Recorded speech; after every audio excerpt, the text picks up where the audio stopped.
It feels so right.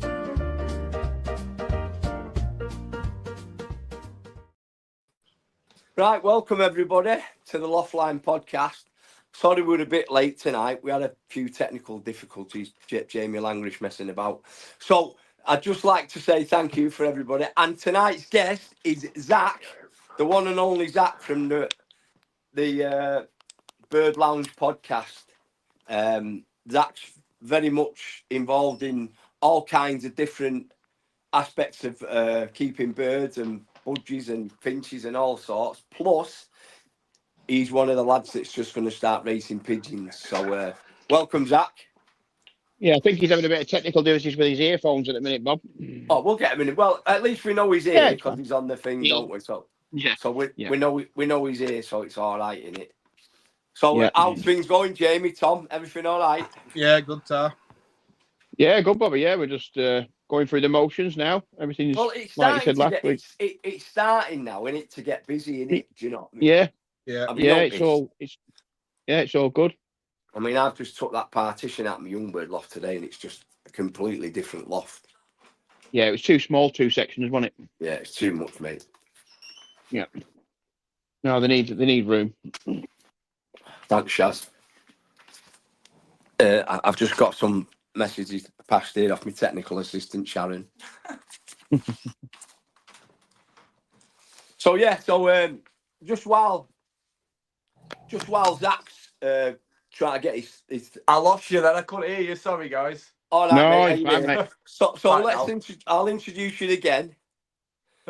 This is Zach, social media superstar, off the Bird Lounge, and Zach's a kind of different guest today. He's involved in all different kinds of birds, fancy birds and budgies and canaries and all kinds of stuff. And he's very much involved in bringing that forward, like we're trying to bring the pigeons forward.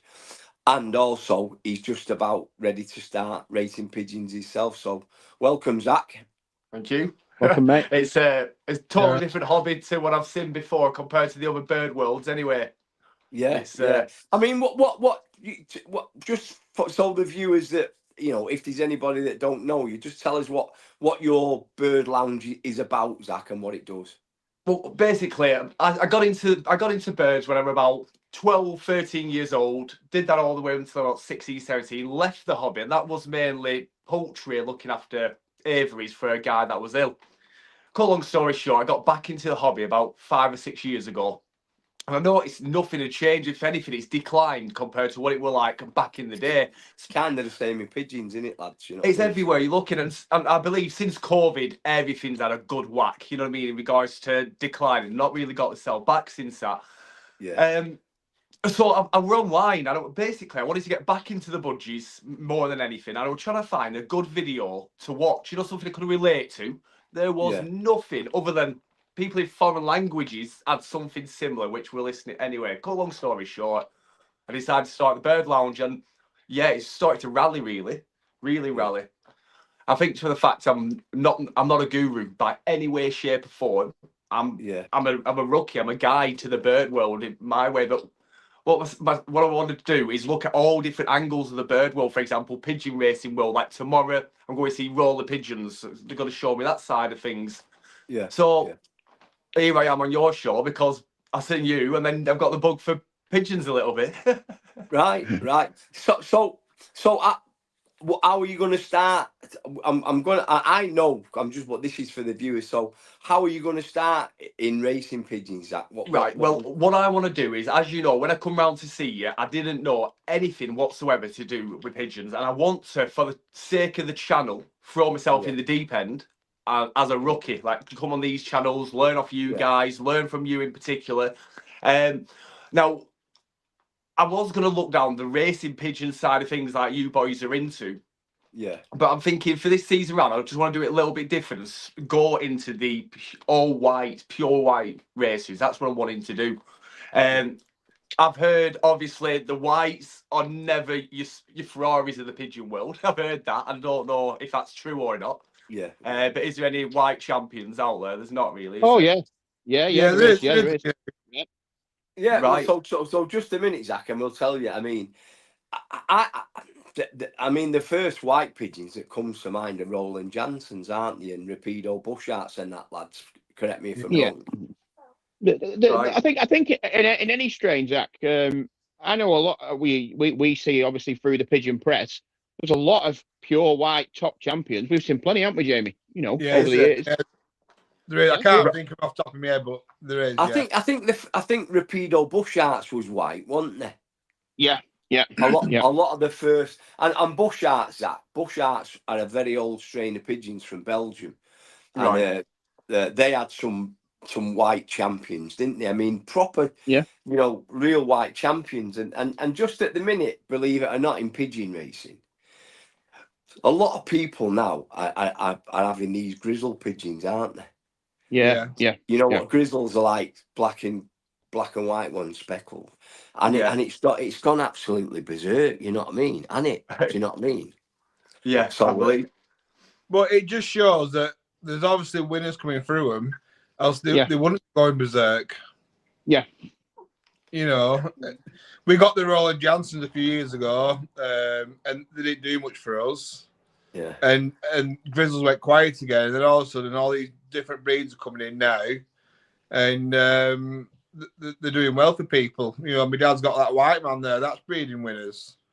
Yeah. What it takes, Zach, is if a top fancier gets hold of any colour, you know, a man that knows what he's doing, he will make them. He'll make them champions. You know, if he's in the right hands, they'll do it. And then once he's made the champions, then that's it. They explode. Then everyone wants them, and they want a bit of this, bit of that. You know. Yes, obviously, I take it's down to, as you say, making your champions. It's your skills and your training. Yeah. Isn't it? Yeah. I mean, you know, like we all buy what we think are good pigeons, but it's what you do with them. Learn. Yeah, there is. I've got a hell of a lot. Yeah. To learn. Is that Zach breaking up, or is it me? Yeah, it's Zach, I think that. Yeah, you're breaking up there, Zach, again, son. Like you say, with the breeds, Bob, I think when we talk about colours, it's if the right man gets hold of an half decent pigeon, they can make them champions. You know, through the hard work and through the knowledge. I mean, we listen. You can go out and buy the best pigeons in the world, can't you? But if you don't know what you're doing with them, you're knackered, aren't you? Yeah, exactly. You know, I think that's a lot of mistake people make. They think by going getting a top champion bird that they're going to get the fancier as well. So, Barks, they're going off too quick, mate. Can you put them back on?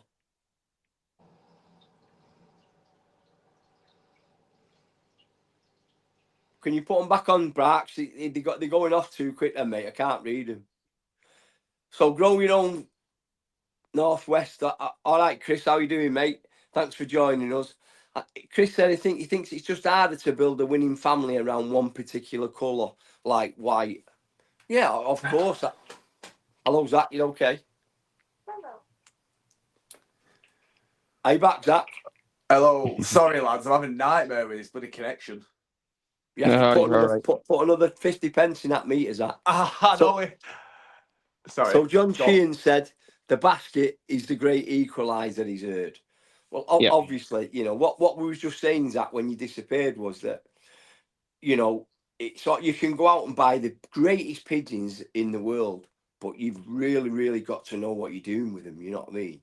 This is where I'm going to hope you're going to be my guide, because, like I say, I don't have a clue what I'm doing. Yeah, we're all going to give you some pointers, Zach, and help you out. You know what I mean? This is it. You know when you said you was going to get a kit box, Zach. Yeah. Well, Jamie will tell you about a kit box because his sons race from a kit box, don't they? Yeah. Right. Yeah, they raced. I think first year they raced half a dozen as young birds, and they did all right. And then the second year they raced as yearlings, and one of them actually won an RPRA award and won the bird of the year in the club out of a kit box. Oh, right. Yep. So you know it can be done. Brilliant, man. Brilliant. Yeah, I've been looking at them, and they're achievable, aren't they, price-wise as well, a kit box? Yeah, of course Yeah. they are. The thing is, you can't have too many in them. Since I've had one and done it with the boys, I've realised that if you've got 4 cocks, say, as babies going through to yearlings, one cock will claim each side of that kit box as his whole box. And it made it really hard work because the other cocks that were in there couldn't get to food, couldn't get to water. So, like, this year the boys aren't flying adult pigeons because I've moved them all up into my old bird team and I've stocked them into my big loft. So they're going to start again with young birds when young bird season starts, and I'm hopefully going to just put them all hens in it and fly and let them fly celibate hens. I'm hoping the alternate hens that I put in, you know what I mean, and might just make it a bit easier. I was just going to say, would it be easier for Zach starting off in pigeons just to fly celibate hens for the first year? I've never done it, but I'm going to try it. I'll try it with boys in that kit box. So grow your own veg kit box for young birds or hens are brilliant. So there you go, Zach. Yeah. So what? Just tell him, Tom, briefly what celibate hens are. Well, it's in the words, Zach. Basically, hens that aren't paired up at all. They don't see the males. You know, they race celibate on their own. So obviously, you know, we say we use, you know, the widowhood, which is obviously the pairing up for the motivation, maybe the eggs or even just the sex, you know, that type of stuff. Yeah. But hens are a lot easier to race than cocks because cocks, as Jamie said, cocks can start claiming a section, they can start bullying each other, whereas hens, they're a lot more calmer and they just seem to do the job. Do you know what I mean? They don't cause any ruckus. They don't do anything like that. They're just glad to be home and they come to the home. So they seem easier. Right. It does sound a lot easier, that. A lot easier. Yeah. So what my plan is on when I'm getting these white ones on the 26th is I'm getting pairs off him so I can breed my own. Yeah.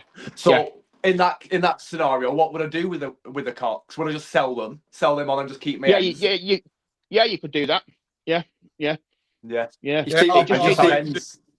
Or you can put them back. Once you move, say you move 8 into your kit box, a standard size one, and 2 of them cocks, you can put them back in your stock loft. And if you bred a few extra, you might take a couple of extra pair. You know what I mean? Yeah. And you could use them for other things. You could even get into dove funeral releases with them, couldn't you? So we've got a message here off John Sheehan 2276. Thanks for joining us, John. In your professional opinion, are cocks or hens better? So just let me apologise. I want to apologise to the people that have joined us and said hello. Thanks for joining. Keep that like button and keep subscribing. I'll get back to the messages again, lads. It's just that when it comes up, I've got to try and get a little break to get the message over. But thanks for all joining us, lads. So go on, say that again, lads. Sorry. So we've got to give our opinion on what we think's best cocks or hens. Yeah. I'd put it down to management again. Some people are very, very good at racing hens. Some people are very good at racing cocks. Yeah. So I would say 50-50. I prefer hens. Don't know what Jamie does yourself, Bob, but I think it's just a preference. And what makes you prefer hens? So the reason I was telling you, it's that they're a lot easier to manage. Just the management, yeah, fair enough. You see, with hens, Zach, your cocks go in the boxes, you know, the nesting boxes. Yeah. They pick a box. Each cock picks a box itself, and that's their home. Whereas hens will just fly onto a perch. So you can probably have twice as many hens in a section as you can cocks. Yeah. So yeah, Craig Correll, listening to you. Craig Correll just sent us a message there, and he said celibate hens are a lot less time consuming, like you're saying, and a lot easier to manage. You know what I mean? So. Yeah, and also it's gonna, because one thing that I was a bit worried about, especially with my channel, when I put your video out, you know yourself, I told you, didn't I, Bobby? The amount of inboxes I had from people who were, let's call them the Greenpeace type of people who were against the racing of pigeons. Yeah. Now, when I've talked to these people, I've got one plan to come on my channel, and I'm a bit like that because you know what they're like. They can when they get their teeth into it, they go, don't they? But one of their big arguments were they think it's cruel doing the widowhood system. Now, if you argue the fact of this, what we're talking now with the hens, you are I'm sort of like delete that because I'm going to watch my back because I've got these watching my channel. Yeah. The thing is, But if you were to fly them natural, Zach, so they was together all year round, yeah, they'll be continuously laying eggs. You're continuously chucking baby chicks away that are in the eggs. Does that make sense? Because they're going to be laying like troopers all the time. So that's what he's saying is it'll be taking all the goodness out of them, because if they lay the eggs, you'd obviously have to let them sit the eggs and hatch the eggs, and then they'd be feeding babies. So you can imagine the condition on the birds and the fitness, it drops. And plus, you're not chucking away babies in shells. So for them still on widowhood, there's no eggs being laid, so there's no cruelty in that system, if that makes sense. Yeah, of course. So if you've only got hens, Zach, none of the eggs that they lay will be fertile. Of course, yeah. Because there's no males in the loft. So it's like you know, like people that eat chickens' eggs. They're not fertile, obviously. Do you know what I mean? So there's nothing cruel about keeping celibate hens. No, you know what I mean. I don't. When I looked at your setup, I didn't see anything. I just seen happy birds there. No, you let them out to fly around. They come straight back, so you're not doing anything wrong if they're coming home, are you? No. When we're saying cruelty here, us as pigeon flies, we know there's no cruelty in it. But what you're trying to say, Jack, is you need to explain it to the outside world. I understand what you're saying. This is what I mean. It's like there's no cruel way of flying them. Everything we do as pigeon racers, the way you get a pigeon home is its love for home and it's wanting to be at home. If there was any cruelty in it, they wouldn't race home. They won't come home, exactly. No, it won't. No. It won't. If it wasn't getting fed, there's a lot out there. Yeah, well, don't forget, Zach, in every walk of life, whatever you do in life, there'll always be somebody to try and to stick the boot into it. You know what I mean? I mean, look at all the years as being a boxing coach, we've had to put up with these people. You know, how many letters and emails do you think I've had off this firm trying to stop boxing? Oh, yeah. You know what I mean? And generally, it's the people that don't actually understand it. So, like Zach said, explaining that a lot of people in a lot of hobbies, once you explain it to them, they actually go, "Oh, right, actually." And but a lot of them, they won't listen, will they? That's the problem. No. They won't listen. So I think it's Gav who's just been on. Gav Cooper, he's just come on with a message there. Thanks for joining us, Gav. And he said to us that you know, the pigeons are that well looked after and that they want to come home. Yeah, you know, exactly. you know what people say, don't you? When them pigeons are in the air, they're not our pigeons anymore. No. As soon as they come out of that basket, they're not our pigeons. They're free. Now they're free to either come home or not come home. And the reason they're coming home is because that's where they live and they know that. And they get looked after. And they love the home. You know? And they love the home, do you know what I mean? That's it. But like I said, Zach, you'll always get these people who are saying that what we do is cruel. Do you know what I mean? The only thing is, though, it's scary when you look at, like, you know, how powerful social media is nowadays. Do you know what I mean? It's whoever's got the most following. A lot of times, they've got the what's the correct word to say? Like, where they can move the thoughts on people. They've got the influence. Yeah, this is the influence. I said, who's that? There's a company and they're against the pigeon racing. Did they just buy one of the royal pigeons, the last royal pigeon that was for sale? They should not have been allowed to win that pigeon. You know what I mean? Whatever it took. No. But It's why didn't someone jump? I thought someone had snatched that pigeon up. Is it because the royal family might not got the best name or what? Well, I mean, just because it's from the Royal Loft Sack doesn't mean to say it's a great pigeon. Of course, You'll find that in this sport, Zach. You could go out and like you say, you found these white pigeons. Let's call it the right money that you're happy with. You know, it might not be a lot of money, whatever. There's nothing at all stopping that pigeon from coming right to the front and being a top champion. There's nothing to stop it. You know, it doesn't matter. You know, often your better pigeon, your best pigeons. Most of these lads will agree. Most of them are the ones that you've been gifted. The best pigeons are the ones you've been gifted off people. Yeah, well, these are getting gifted to me. Zach, Jamie's got a pigeon called the 30-pound cock. Tell him about that pigeon, Jay. Yeah, I went to a lad at Liverpool to look at some Gabby Van der Beers, and he showed me these Francois. I didn't really know anything about the Francois at the time. So I said, let's have a handle on him. He had 4 left. And this cock has supposedly been sold, and the lad had never come for it. Anyway, he passed me this pigeon. It was fantastic. So I said, "How much do you want for it?" He said, £30. I said, "I'll have it." I said, "I know nothing about it." I said, "But I just like the pigeon. I'll have it." Anyway, the first year I bred 4, and all 4 won. And one of them 4 is one of my best #1 breeding stock hens at the minute. And you don't need to pay mega money. You just need to land on your feet. No. Yeah. And when you talk, when we're talking about mega money, just quickly, I went to Blackpool and my eyes were well and truly opened. I did not expect what I seen then, and I believe, you know, I mean, £26,000 we seen one clause for, and I believe that's nothing compared to what they do go. What I want to ask you now is this: is whoever's paid that £26,000, have they paid that as a business investment, or are they just addicted to the win of the game? Probably both. Right. Yep. Both. What you tend to find, Zach, is when a new family comes out. I don't know if it's the same in budgies or any aspect of life.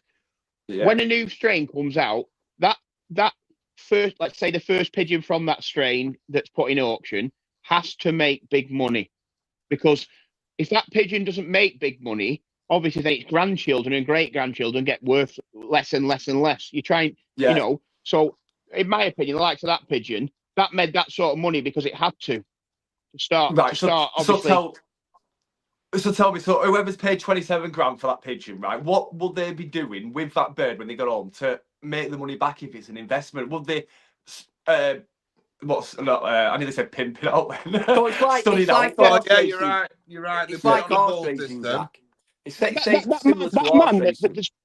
That man that's paid £27,000 for that pigeon, my guess is he will be able to sell pigeons off that for probably £10,000 a piece. Wow.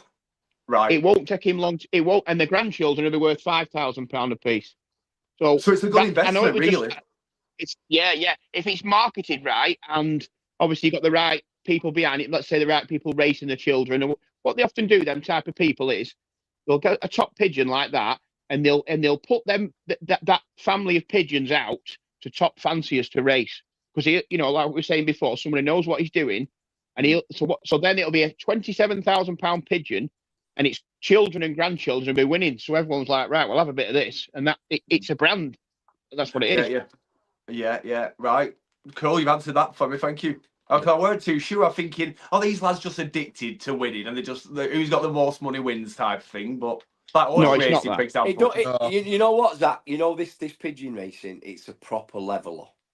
It's a right leveler. You can have the best lofts and pay the most price for pigeons, and someone with a little back garden loft and a little shed with 6 or 8 pigeons can beat you.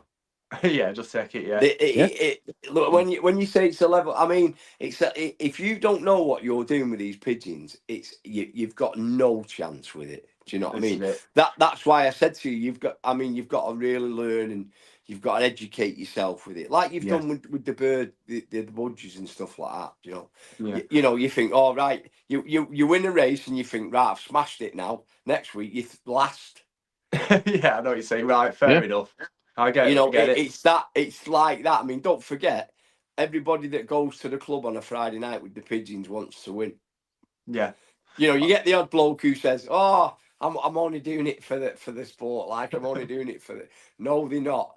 Listen, everybody wants to win. Yeah. You know, it's all the same. Right, lads. I've just have a little break for a second, because we got an email this week and from the Manchester Flying Club. And they'd like us to read out what's going on in the flying club and what the race programme is. So this is what we've said. This is why we want people to send us these messages in so we can read this out. You know what I mean? So I've got it here. So I'm going to read it out now, and I hope I'm going to do it justice. So, hi, lads. Could you give our midweek a mention on the next podcast, please? The details are below. So the club is Manchester Flying Club. Believe it or not, I used to be in the Manchester Flying Club years ago. Introducing the Manchester Midweek Flying Club. It's a midweek sprint club that's been going for over 100 years, providing midweek racing for fanciers around the northwest. The club's radius is north 50 miles north of Manchester Town Hall. South is 5310 39N, and East is 13900W. West, the west coast of England, within the northern and southern boundaries. Get that? Everybody got that? Yep. Yeah. Made that nice and clear. Yep. This takes a large portion of the northwest, including Bakewell, Barrow-in-Furness, Chester and Bradford. The club subs are also relatively cheap at £18 a year for new members. The club has 2 marking stations. One is the Woodhouses Working Men's Club, 62 to 64 Medlock Road, Failsworth, Manchester, M35 9WN, and one at Shaw Pigeon Club. The address is the Angel Inn, located at 230 Shaw Road, Royton, Oldham, OL2 6DY. Marking is Tuesday nights at 6 p.m. Now, the Manchester Flying Club Race Programme 2026 is this. Allbirds, 8th of April, Worcester. 15th of April, Worcester. 22nd of April, Cheltenham. 29th of April, Worcester. 6th of May, Worcester. And 13th of May, Cheltenham. The young birds are as follows. 22nd of July is Worcester. 28th of July is Worcester.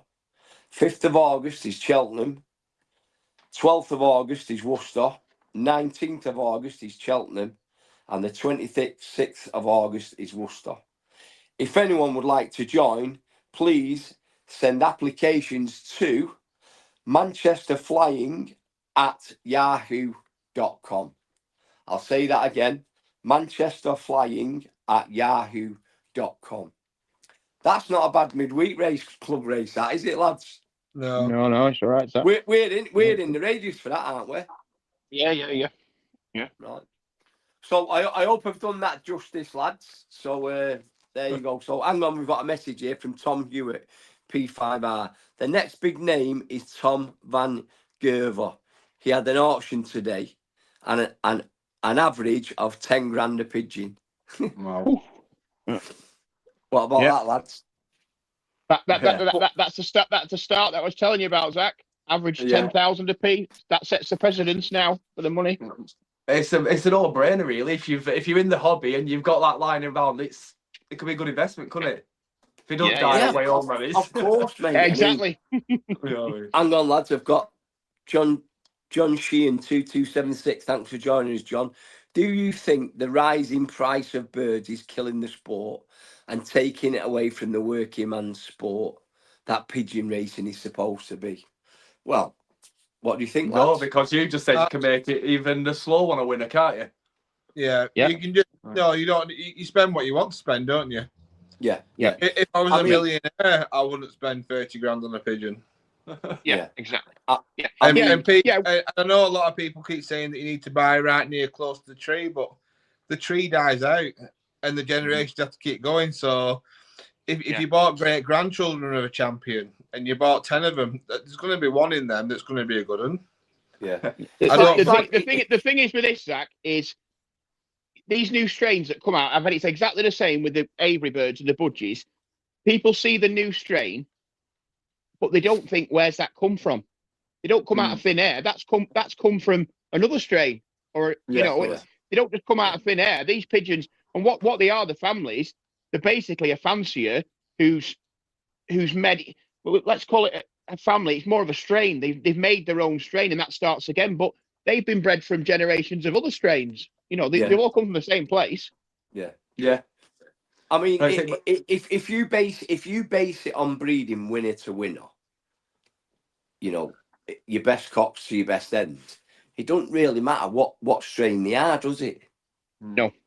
You know what I mean? The whole basis of this is your best cock to your best end. Yeah. And see if that breeds winners. That's why it takes a few years. I mean, you should only really have to buy pigeons like your first 2 or 3 years into racing, don't you, really? Yeah. And if you're good at the husbandry and good at the racing and you know what, and you're learning and you get what you're doing, you'll know which are your best pigeons from each year and which to breed from, don't you? Do you know what I mean? Yeah. So it initially, you know, you can spend as much as you want, but you've really got to be educated and educate yourself and know what you're doing. You know, look at Tom or Jamie or me. We could give you top pigeons now, Zach, and without being disrespectful to you've not learnt what to do with them yet. This is it. Yeah. Well, that's You know, my goal this year is just. I'm not even going to think about winning because that's not going to happen year one of any rookie really, unless you're blessed or got lucky. But I just want to learn how to do the sport, the basics, get the husband, because the husbandry is totally different to what I'm used to with my birds, and just the trick of getting them on. But like I was saying to you, I'm thinking this first year, I just want to get. I'm thinking I'm gonna go 2 birds, 1 stone, so to speak, and start doing dove releases as a sideline business, but also sideline video series where. Because I think it's dead cool how to start a dove release business. Do you know what I mean? And try and build a business. Well, if that helps, if that little sideline helps to finance your racing pigeons, that's great. This is it. Yeah. Do you know what I mean, mate? And what you're doing, you're now going to start getting involved with pigeons on your channel. You're doing what we've set this podcast up to do. We've set this podcast up to get people talking, to get more involved into the pigeon racing. So obviously, all the people in your channel are going to see you start getting involved in pigeons and all that. And who knows how many people that'll get to.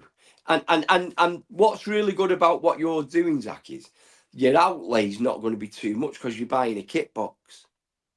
Well, I'll build one. Yeah. Well. So you're going to build a kit box. Who knows? You might start selling the details how to build a kit box. You know what I mean?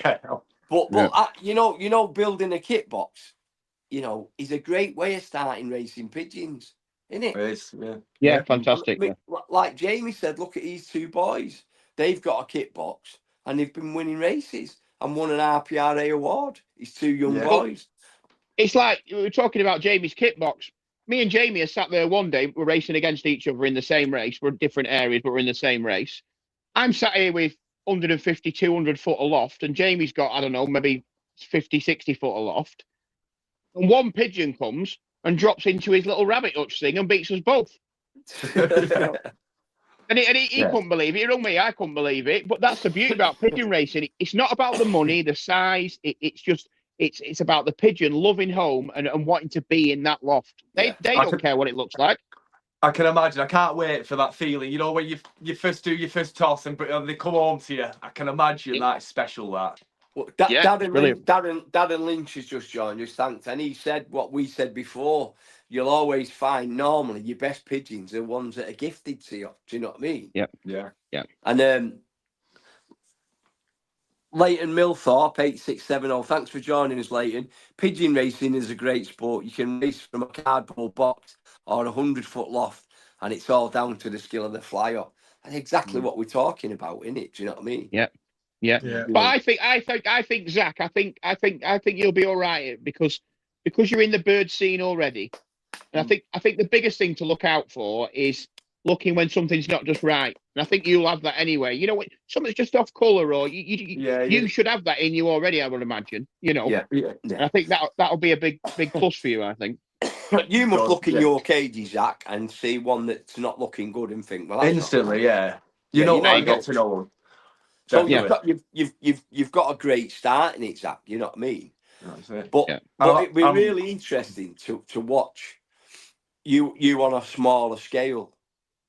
You know, I know what you're saying, because if people are wanting to get into pigeon racing, it's a far less expensive way. That way, what you're thinking of by building a kit box. I mean, you can build a kit box yourself, like you said, and getting a few pigeons and starting off on your own. Do you know what I mean? It's a good way of doing that, isn't it, lads? Yeah, definitely. Do you know, like Jamie's kids, you know, they've got the kit box and they have hours and hours and hours of fun, don't they, Jay? Yeah, they're doing summer, not so much in winter. They leave the dad to it a bit. You know? Red Card Pigeon just said, hello, lads. Hello, mate. Thanks for joining us. And listen, everybody out there, keep sending them messages in. I know I've missed a few, but we're going to put some right on the show, so I won't miss them anymore. So, Keep joining us. Keep sending us the messages and keep subscribing and hitting that like button. So, you obviously are you gonna get started this year, Zach? Yeah, I'm ready to rumble. So, like, 26, I'm picking them up. So, as of the 26, I'm ready to rumble. Yeah, So I'm excited. have you got to build your kit box yet? Yeah, well, everything's there. Materials and everything's there. I've got the plans and whatnot. So it's a day's work in it. Good 2 days work. Yeah, brilliant. Me and Tom built one 2 years ago for Youngbirds, didn't we? Yeah. Lads. So Craig Gorrill's joined us, and he said his advice would be don't try and overcomplicate things or overthink it. And he's right, innit? That's we can all overcomplicate things, can't we? Thanks for joining us, Craig. Set your own goals, Zach. Never mind what everybody else is doing. Set your own goals. Yeah, and he's find a system and stick to it, because like whenever you go on Google nowadays, there's every Tom, Dick and Harry's different opinions, what works, what doesn't. But like it's social media, isn't it? You know what I mean? Yeah. It's like I couldn't believe it today. The stuff on boxing. There's a bloke there now, and he's selling boxing lessons on social media. He's never had a fight. Yeah. This is it. Like never had a fight. Never had a fight, and he's selling these lessons for £70 a lesson, on boxing lessons on social media. No one's ever heard of him. He's never been he's never had a glove on. The only time he's had gloves on is keep his fucking hands warm. Do you know what I mean? But that's it. It's social media, isn't it? So Jack F45CP, top job this channel. Learned very much. I had a fun racing pigeons out of the kit box. There you go. There you go. I think we're going to go kit box. That's Jack, yeah. Yeah. Oh, is that your Jack? Yeah. All right. Yeah. So red card pigeons, don't over your loft at first. Try and focus on quality rather than quantity, and then build your team over the coming years. Absolutely. You know what, lads? I've done exactly the same, but when I went working in Saudi, I got rid of all my pigeons, and I've come back and started again, and I'm a lot more happier starting again. Do you know what I mean? Yeah. It's like I feel a lot more. Because I fell into that trap like a lot of us do, where I had one shed, fill that, got another shed, fill that, got another shed, fill that, got another shed, fill that. I had that many pigeons. I didn't know whether it was coming or going. Honestly, mate, I didn't know whether I was coming or going. And I put everything back, got rid of the sheds, and cut everything back, and it's so easier this year. Do you know what I mean? I've just got a racing loft, and I've got my Youngbird loft, and that's it. Do you know what I mean? Yeah. Robert Langrish, hi Zach. I would say fly natural for your first season and learn how to feed and trap your pigeons. Yeah. Thanks for joining us, Bob. Yeah. Nice one, Bob.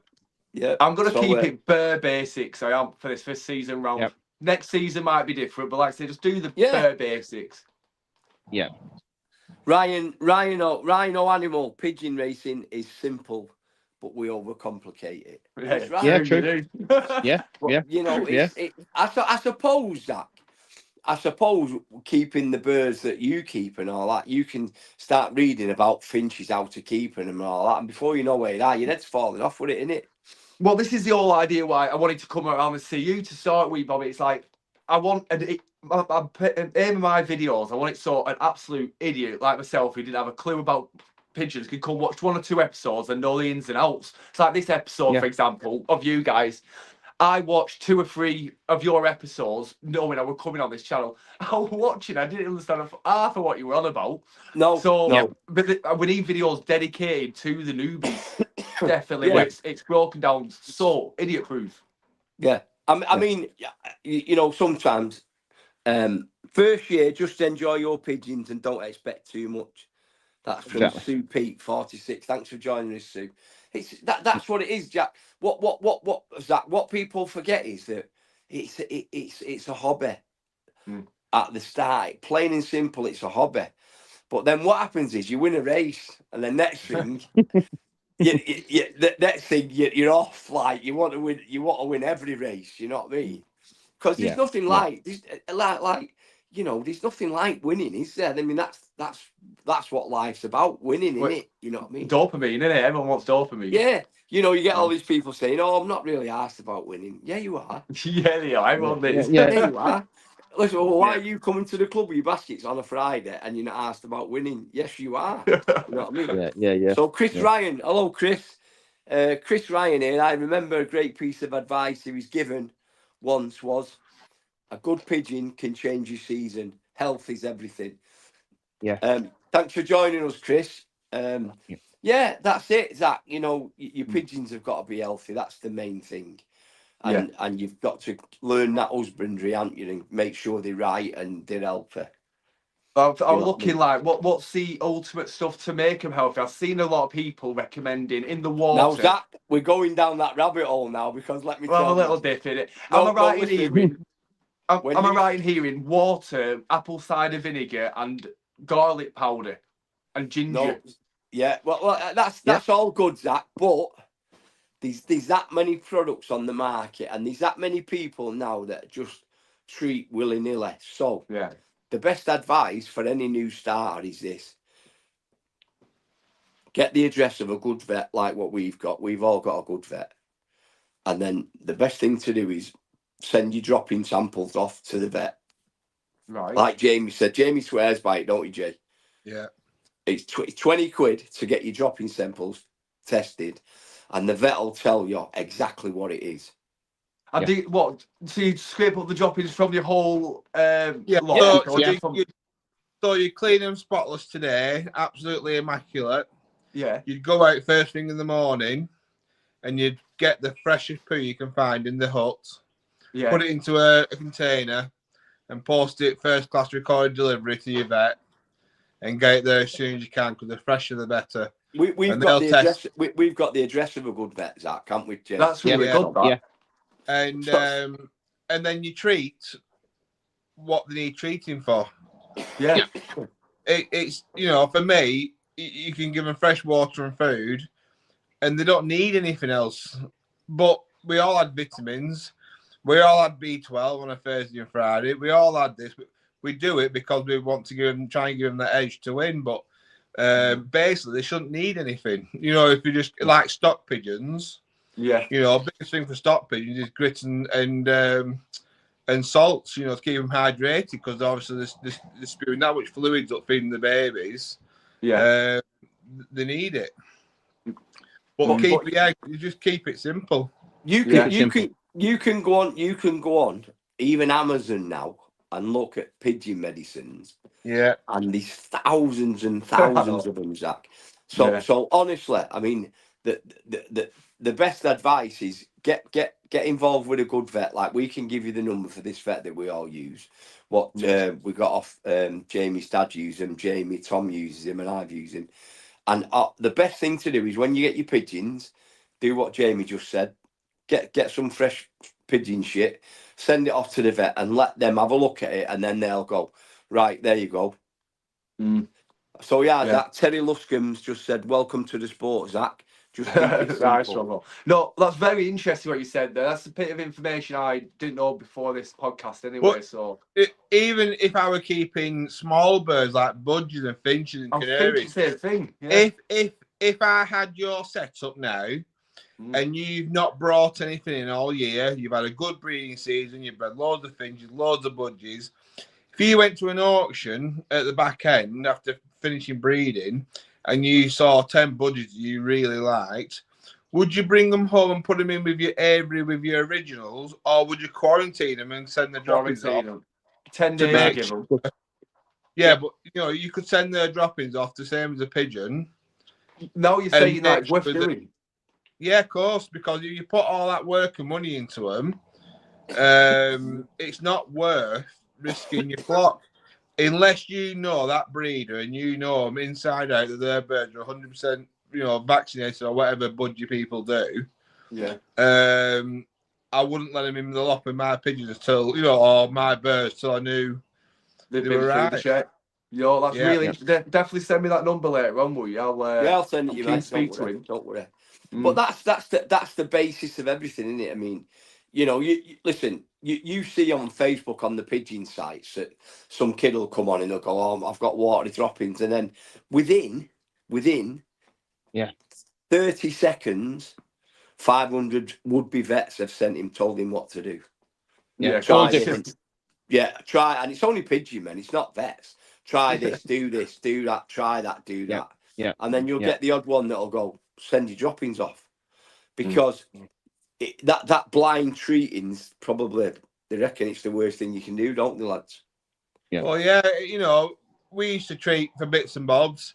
And salmonella, I thought salmonella was salmonella. I didn't know there were 20 different sorts of salmonella. So when you send droppings off and the vet grows a culture, they grow the culture and then they'll kill it off. They'll see which antibiotic will kill that sort of salmonella, and they'll treat for it. Now these lads, they'll treat for salmonella and at start of the breeding season, you know, a couple of months before. But which salmonella are they treating for? Yeah, that's why there's so many medications. That antibiotic don't cover it all. So for me, I send my droppings off. If the cultures come back clear, there's no point treating them with salmonella. Of course. So it's pointless. Just a waste of money. Out of coincidence, because I don't know the answer to this, what are pigeons like for mites? How do you control your mites in your lofts? Yeah, a one drop on back of the neck. One drop, right? And Schroeder and Tolson sold a good one, U200. And it's one drop at end of each molt each year, and that keeps on top of them. I've always found the best stuff I can use is from Tolisan, and it's called Stop Bad. For me, it's the best for me. You put it in the bath water, they have a bath in it, and then it clears them. You know what I mean? But it's always, I'm not saying it's the best, but for me, it's always worked the best. And that's Stop Bad, is it? Yeah, Stop Bad. I'll tell you all that, Zach. Don't worry. No, it's another one then. While I've got you, because Danny's dying to know the question to this one. What is the go-to cleaning fluid? Now, he's been using Jay's fluid. Is that right to use Jay's fluid? You can. I mean, there's a number of stuff. And some people, Zach, some people use like bleach. Yeah. You know, when you say clean, do you mean like when you deep clean, you spray your loft? Is that what you mean? Deep clean your loft out, yeah. Yeah. I mean, I always use Virkon S. Virkon S is good. Yeah. Virkon S is because that's mainly for kind of pigeon men, in it. It's always in the pigeon. Well, you tend to find, my dad's always said, when anything's to do with farming or the poultry industry side, it's always really well researched and it does the job, because I think there's a lot of stuff gets sold in the pigeon game just on a whim. I don't think it does the job that they say. But the millions of pounds that have been put into the poultry trade, they don't make mistakes. It's all been, everything's been tried, tested, because it's a business. It's multi-million-pound business. So what Bobby's saying, the Virkon S is basically the disinfectant a lot of farmers use. So we've normally gone with that, to be honest. That's what we use. Just water it down, put it in a spray, and spray all your lofts with it. Do you know? What I mean? Happy days. Because like with our birds that I keep, there's no chance with any type of whatever you're cleaning with there. They're so temperamental, the budgies and parrots, but pigeons, you can get away with a lot more, can't you? So you can. Are they temperamental budgies and parrots that can't you use anything? Say for example, you spray if you light a candle, a scented candle, it'll kill my parrots off instantly. Would it? Right. John, lads, John Sheehan 2276. Thanks for joining us, John. When cleaning, what about when you get squeakers then? Squeakers, baby pigeons. Well, normally the way I do it is when one pot's full, I have spare nest pots, don't we, Tom? Do you know what I mean? Yeah. Swap them over. We'll take the dirty nest pot away and put a fresh one in and put the baby in that. Yeah. And we'll clean the boxes every day. But when the nest we don't necessarily. I would never start disinfecting when I'm breeding. No. I truly, if you, like Jamie said, if your pigeons are right and the loft's right, let's say healthy wise, you don't do any harm having a bit of dirt around them. You know what I mean? Because it builds an immune system. If you start wiping their arse from day one and disinfecting everything. It's like kids. They say back in the olden days, kids used to be out, didn't they? Shit up, but they never got colds. But the kids nowadays, they're all sat inside. When we was ill, if one of the kids down the street got measles, we had to go and play with him. They'd rather us catch it then and get it over with. And then Or your you body see nowadays with the kids, these kids that play in front of the computer, if they get a cold now, it's the end of the world, isn't it? They're dying. Oh, it's the end of the world. Oh yeah. Because they're not mixing anymore. But No, your pigeons need to build up their own. I mean, I would not spray any kind of disinfectant while there's babies in the nest. Breeding? No, I wouldn't. No. You've done it before, haven't you? Before you pair your pigeons up and get them all down, you clean all your lofts and spray them anyway, don't you? You know what I mean? Yeah. So, To start with. Yeah. I've got a question I won't mind throwing out. It might be a bit of a curveball, but bird flu. All right. So obviously, what I'm dealing with at the moment, it's a big talk at the moment. You can't sell finches, canaries, can't be in the same room as budgies. It's a load of bollocks, isn't it? But with racing pigeons, how are they getting away with being allowed to fly around, drink out of every puddle? You're not when it comes that they do what they're doing with you, they do with us, don't they, Tom? Yeah. Well, they have zones, Zach, and once you're in them zones, there's strict regulations. So, i.e., I think the outer zone you can let out for an hour a day. Once you're in the centre zone, I think it's 4 or 5 kilometres. That's it. You can't let out. I was watching your video the other day. I was actually going to ask you this. I'm glad you brought it up because I saw your video when you were burning them things on that fire. I was watching it, and you were saying what a nightmare DEFRA is and that. But in the last few years, DEFRA's come into pigeons, and it's causing a lot of controversy in pigeons because, like you said, there's a lot of restrictions and there's a lot of And I'm just wondering how you're getting on with it yourselves because we're very much the same. I've just been on the phone to the organisers, Stafford and Newark. They're the biggest shows for our industry. And they're just left in the dark. It's like these guys I've seen, they're the backbone to the industry, and they all a bit of respect to help them because the money for these rooms, and it's a shame. It's like Blackpool, for example. Is there no bird sales now, Zach? Have they stopped all your bird sales? Well, 1st of March is the first main bird sale of the year for the budgies, for the aviculture anyway.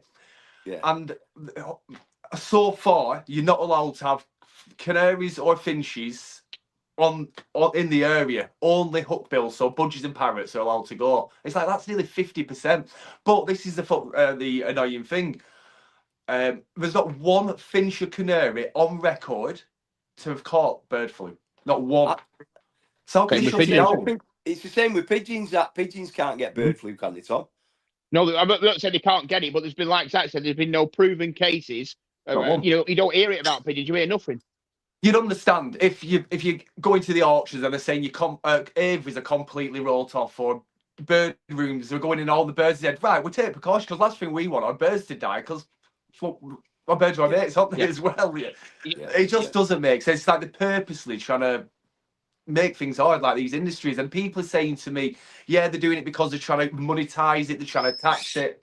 But how can you tax a £2.50 finch? It doesn't make sense to me. It's like, I don't understand your large parrots wanting to tax them and doing all that because they can go for thousands of pounds. But what they are trying to tax is the cheapest bird. People give me, I bought finches for 50p each. How can you tax that? Yeah. I don't know. Yeah, but we are actually, we're actually having, like I say, over the last 2 years, that side of things has come up big into the pigeon game.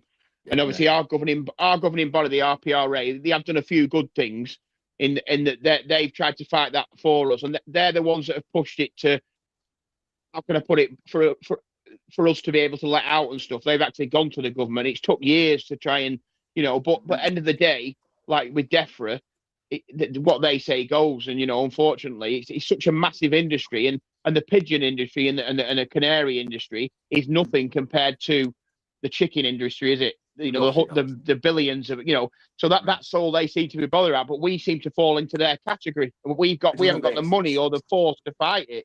What we have to do now, Zach, before we start racing, we have to have a vet visit your house. Yeah. Yeah. We have to pay for the vet to come to your house for channel racing. And how much does for channel racing? If you're gonna race over the channel, Zach, a vet has to come. He's got to check your pigeons are all right. He's got to make sure your lofts and everything looks good and all that. And then he signs you off, and then you can race. Yeah, they're doing this with auctions now. They say you can't throw an auction. And these lads, I talked to loads of organisers. They're barely just breaking even. They're doing it for the love and keeping the hobby together. Yeah. Now they've got to Yeah. pay for a vet to sit in. A vet. Yep. How much is that going to cost them? It's just they're killing it purposely for some reason. I think, It's a shame. well, We're the same. When we fly across the channel, when you're marking your, obviously the vets come to my loft and he's checked my loft once a year. He come, they have a look round, they check the book, let's say your book that you keep all your info in when you're vaccinated, Zach, what you're vaccinated for. If the ring numbers of any pigeons that are deceased and the reason why they're deceased, everything's got to be kept now in a book. So I've done that and we pay that. And then when we set the pigeons to be marked for the channel racing, they have to pay a vet to sit there for the full day to watch you put them in them baskets. Like you said, it costs a fortune. I didn't know that. Has a vet got to sit there now, Tom? Oh, yeah. The vet sits there. So there's a vet sits there while you're marking. And then when the pigeons get, let's say, he checks them as they're getting put in the baskets. And then they get on the wagon. They go down south to obviously go to France. So they go to, let's say, Dover. And then there's another vet sat there waiting there as well. He checked them before they go. Sorry, lad. So you said before, obviously, if there's no cases, you're allowed to fly. So if you're telling me if there's cases of bird flu in the Blackpool area, that's it, locked down for all the birds. Yeah. Until further notice. Yeah, for the Blackpool lads, yeah. But how can they prove, like, I know it's all right me saying, like, really, we do deserve a bit of clarity. Like, if there is the lockdown in Blackpool, prove it. Where is the lockdown? Well, what happened with us the other year? The big park near us, Stanley Park. Some of the ducks got it in there and died, didn't they, Tom? Yeah. So that was it. You couldn't. So what they do then, Zach, is they clock I think, quote me, it's either a 4 or 5 kilometre circle right round it, where you can go on it. You can actually go on the DEFRA website and have a look. Now in that circle, that is locked down. That basically you ain't letting out. You're not allowed to let out. You're not allowed to sell pigeons out of that area. As you say, if you wanted to buy one off me, I couldn't send one to you whilst I was in that zone. Right. Now the 10-kilometre zone, a bigger circle, that has slightly less restrictions. I think you can let out, but you can only let out for an hour and stuff. And outside of the 10, you're totally fine. But I've been before where I've just been on the line and it's wrecked everything for me. It's worrying, isn't it? Really worrying. It's because I'm about to get into a sport now, which I'm really excited about. But you've always got that niggling feeling at back here. You're gonna put all this work in for just snatching away from you. You know what I mean? That's why I say set your own stall out, enjoy your hobby, and to be honest, you just have to put up with it. It's just one of them things in every aspect of life, isn't it? Is it not sometimes better on your first year just keep yourself to yourself, do your own thing, don't register anything, and just fly and get used to it? Yeah. Well, that's it. But you see, every loft now, and there's a certain amount of birds, Zach. I don't know if it works for yourself. Every loft has to be registered with Zephyr. You have to fill a form in, tell them where you are. I don't know what the actual rules are. Yeah, there's so many birds that you don't have to register. Say, I don't know what the number is. It's 8, Jamie, or something like that. You can get away with, but anything over a certain number, you've got to register. I mean, you don't have to worry, Zach, about vets because you won't be racing over the channel your first year, will you? No. That'll be at a later date, so you're all right by then. You know what I mean? Yeah. I'm really looking forward to it. I'll come after I've had the pigeons for say a month or something. I'll come back on and give it up here if you want to. Well, listen, lads, that was a great show tonight. Again, thanks very much for joining us, Zach. No pleasure. Can I just quickly say something? Just before we go, I'm looking for more pigeon lofts to come and visit that I can ask you idiot guide questions. Obviously, put on my channel. So if anyone's watching, reach out to Bobbin, you'll pass me the details, won't you, pal? Listen, you've got Tom and Jamie. You can go and see their pigeons, can't you? Yeah, absolutely. I keep Indian fantails as well, Zach. Nice. More the merrier. More the merrier. Let's make it happen. What people get their eyes on. I'll make sure, Zach, you get their phone numbers tonight, and then you can start off with them too, can't you? Sounds good. Thanks, pal. So listen, lads, thank you for the show tonight, and thanks to everybody that joined in. And I'm sorry if I missed some of your messages, but I'll get you next time. Next time we'll have something a bit better, so I'll see the messages better. So thank you very much, Zach. It's been most enjoyable having you on, mate. Brilliant. And thanks for having me, Jamie. And we'll see you all again next week. Thank you. From loft to loft with Bobby's inside the Loft Line. Oh, it feels so right.